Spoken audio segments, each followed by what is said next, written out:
Le chef du gouvernement, Moustapha Madbouli, a passé en revue aujourd'hui, lors d'une réunion, les différentes étapes de l'exécution du projet de modernisation du Caire historique. Le Premier ministre a souligné que cette réunion visait à paver la voie vers le lancement de ce projet. Madbouli a indiqué que plusieurs plans concernant ce projet avaient été remis au président de la République, qui a chargé le gouvernement d'entamer immédiatement les travaux de modernisation de ce quartier. L'autorité du génie militaire doit exécuter ce projet en coordination avec les experts du projet.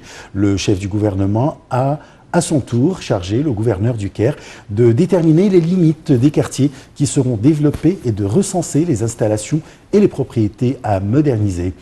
Madbouli a également appelé le gouverneur du Caire à dédommager les habitants de ces propriétés en leur offrant des logements alternatifs jusqu'à la fin des travaux de modernisation. Le chef de la diplomatie, Sameh Choukri, a réitéré hier l'engagement de l'Égypte à des protections des droits de l'homme. Choukri, qui a fait cette déclaration lors de sa rencontre avec les membres du secrétariat technique du Haut Comité des droits de l'homme, a souligné que la fondation et les activités de ce comité traduisaient la volonté de l'État égyptien à préserver et à renforcer les droits de l'homme. Le ministre des Affaires étrangères a souligné aussi que les droits de l'homme et la construction de l'être humain étaient au centre de la politique de développement qu'adopte l'État.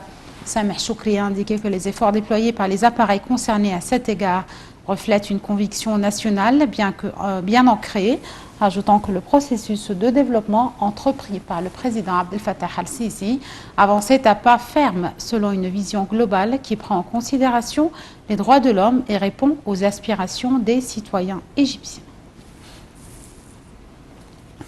Les membres de la délégation représentant le sud libyen poursuivent leur visite au Caire, où ils doivent examiner lors d'une réunion les moyens de parvenir à une solution à la crise qui secoue ce pays. Cette délégation, arrivée hier soir au Caire, comprend 75 personnalités représentant les chefs de tribus du sud libyen. La réunion de cette délégation au Caire visait à examiner les revendications du sud libyen, les moyens de relancer la vie politique, de préserver l'unité et la sécurité du pays et de rejeter les interventions étrangères.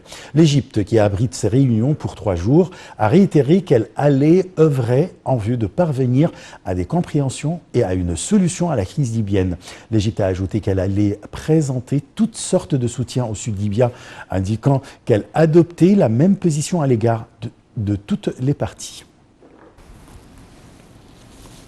Hausse collective des indices de la Bourse du Caire à la clôture de la séance d'aujourd'hui à cause des opérations d'achat des institutions et des fonds d'investissement arabes et étrangers. Le capital des entreprises cotées en bourse a gagné 5,6 milliards de livres égyptiennes. L'indice principal EGX 30 a gagné 0,7%, atteignant 10 656 points. Les indices EGX 70 et EGX 100 ont respectivement haussé de 0,26% et 0,51%.